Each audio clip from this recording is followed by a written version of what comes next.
इरफान साहिब भारी कदमों और बोझल दिल के साथ काम्यार की दादी के पास आते हैं। उनकी आंखों में वही इज़्तिराब, वही शिकस्ता उम्मीद और वही बेबसी झलक रही होती है जो एक बाप की आंखों में इस वक्त आ जाती है जब इसे अपनी बेटी की इज्जत, इसकी जिंदगी और इसके मुस्तकबिल के तार तार होने का यकीन हो जाए।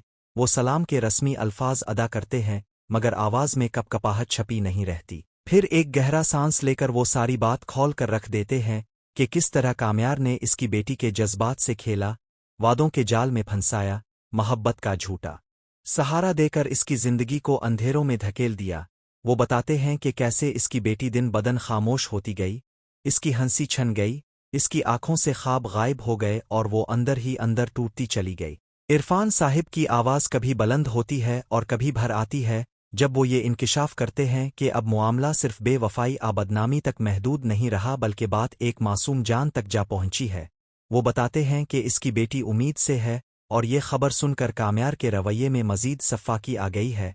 वो ना सिर्फ इस बच्चे को कबूल करने से इनकार कर रहा है बल्कि ये कह रहा है कि इसे ख़त्म कर देना ही बेहतर है ताकि इसकी ज़िंदगी में कोई रुकावट बाकी ना रहे।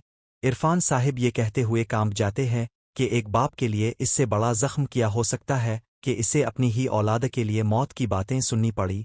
वो दादी के सामने हाथ जोड़ कर कहते हैं कि मैं किसी दुश्मनी बदले की नीयत से नहीं आया, मैं सिर्फ सच बताने आया हूँ। मैं चाहता हूँ कि अब जाने कि आपके घर का चिराग किस अंधेरे की तरफ जा चुका है। वो कहते हैं कि मैं एक बाप हूँ और एक बाप होने के नाते मैं अपनी बेटी और इसके होने वाले बच्चे की हिफाजत चाहता हूँ। मैं चाहता हूँ कि काम्यार अपनी जिम्मेदारी कबूल करे, अपने किए पर शर्मिंदा हो, और अगर वो ये सब नहीं कर सकता तो कम अज़ कम इस हद तक ना गिरे कि एक मासूम जान को मिटाने की बात करे। इरफान साहिब दादी से अपील करते हैं कि वो अपने असर और रसूख और अपनी तरबियत का वासिता देकर काम्यार को रोके, इसे याद दिलाए कि ख़ानदान की इज़्ज़त सिर्फ नाम से नहीं बल्कि अमल से बुनती है। वो कहते हैं कि अगर आज इस बच्चे के हक़ में आवाज़ ना उठी तो कल ये खामोशी सबके दामन पर धब्बा बन जाएगी। दादी ये सब सुनते इरफान साहिब की बात ख़त्म होने के बाद कमरे में एक भारी खामोशी छा जाती है, ऐसी खामोशी जो लफ्ज़ों से ज़्यादा चीखने लगती है। काम्यार की दादी कुछ लम्हे नज़रें झुकाए बैठी रहती हैं। उनके हाथों की लर्जिश इस बात की गवाह होती है कि इरफान साहिब के अल्फाज ने उनके अंदर बरसों से सोए हुए ज़मीर को झंझोड़ दिया है। फिर वो आहिस्ता से सर उठाती है, आँखों में नमी और चेहरे पर वो कर्ब नुमाया होता है जो एक माँ दादी इस वक्त महसूस करती है जब इसे अपनी तरबियत पर सवाल उठता दिखाई दे। वो धीमी मगर मजबूत आवाज़ में इरफान साहिब से कहती हैं कि अगर ये सब सच है तो ये सिर्फ आपकी बेटी का नहीं बल्कि मेरे खून का भी गुनाह है। वो कहती हैं कि मैंने काम्यार को हमेशा ये सिखाया था कि औरत की इज्जत माँ के जैसी होती है, मगर शायद वक्त के साथ वो मेरी बातों से बहुत दूर चला गया। दादी ये सुनते ही फैसलाकुन अंदाज में कहती हैं कि किसी भी सूरत एक मासूम जान के खात्मे की बात नाकाबिले बर्दाश्त है। ये ना सिर्फ मजहब के खिलाफ है बल्कि इंसानियत के भी खिलाफ है। वो इरफान साहिब को यकीन दिलाती हैं कि वो इस मामले को दबने नहीं देंगी। वो कहती हैं कि अगर काम्यार ने वाकई ये अल्फाज कहे हैं तो इसे उनके सामने जवाब देना होगा। दादी अपने आंसू पोंछते हुए कहती हैं कि मैं अपनी उम्र के इस हिस्से में हूँ जहाँ झूठ मसलहत का बोझ उठाना मुमकिन नहीं। मैं हक के साथ खड़ी हूँ चाहे वो हक मेरे अपने पोते के खिलाफ ही क्यों ना हो। इरफान साहिब ये सुनकर पहली बार ज़रा सा सुकून महसूस करते हैं, मगर उनके दिल का खौफ अभी मुकम्मल तौर पर ख़त्म नहीं होता। वो कहते हैं कि दादी अम्मा, मैंने बहुत हिम्मत करके ये बातें अब तक पहुंचाई हैं क्योंकि मुझे लगा था कि शायद अब ही वो वाहिद शख्सियत हैं जो काम्यार को रोक सकती हैं। दादी सर हिलाते हुए कहती हैं कि मैं आज ही इससे बात करूंगी और इसे ये बावर करा दूंगी कि अगर इसने अपनी हरकतों की जिम्मेदारी कबूल ना की तो वो ना सिर्फ एक बाप के तौर पर नाकाम होगा बल्कि एक इंसान के तौर पर भी।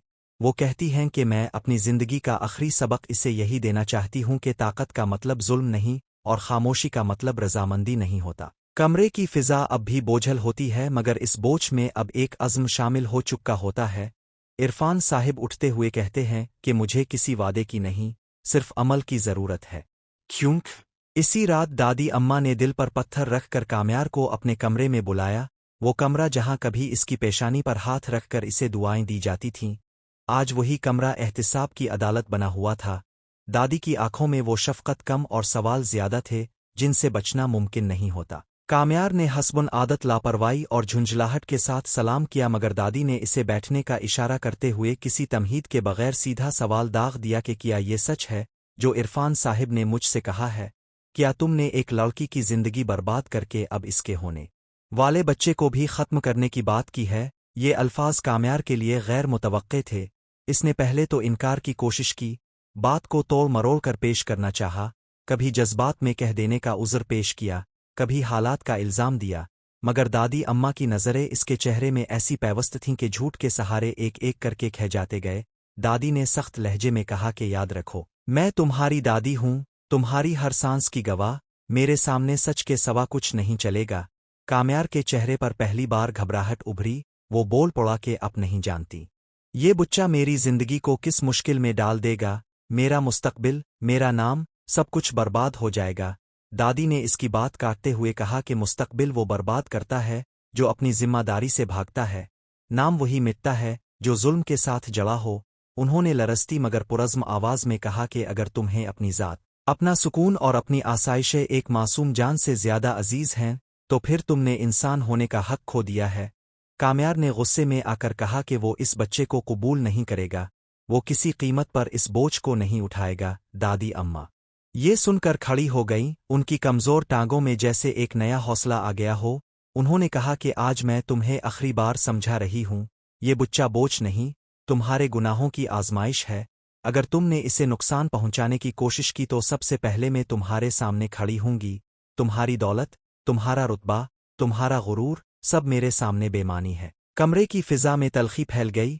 काम्यार खामोश हो गया, मगर इस खामोशी में नदामत कम और जिद ज्यादा थी। दादी अम्मा ने इसे साफ साफ कह दिया कि कल वो इरफान साहिब से दोबारा बात करेंगी। अगली सुबह सूरज अपनी पूरी आबोताब के साथ तुलू हुआ, मगर इस घर के अंदर अंधेरा अब भी छाया हुआ था।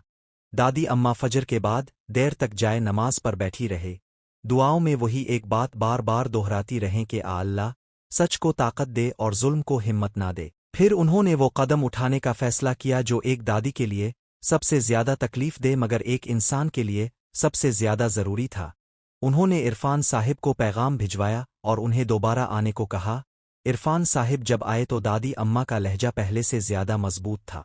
उन्होंने साफ अल्फाज में कहा कि मैंने काम्यार से बात कर ली है और अब ये मामला सिर्फ नसीहत समझाने तक महदूद नहीं रहेगा। उन्होंने बताया कि वो इस लड़की और इसके होने वाले बच्चे की मुकम्मल हिफाजत का इंतजाम करेंगी, चाहे इसके लिए खानदान के खिलाफ ही क्यों ना जाना पड़े। इरफान साहिब की आंखों में तशक्कुर के आंसू आ गए, मगर दादी ने हाथ उठाकर उन्हें रोका और कहा कि ये एहसान नहीं, ये फर्ज है।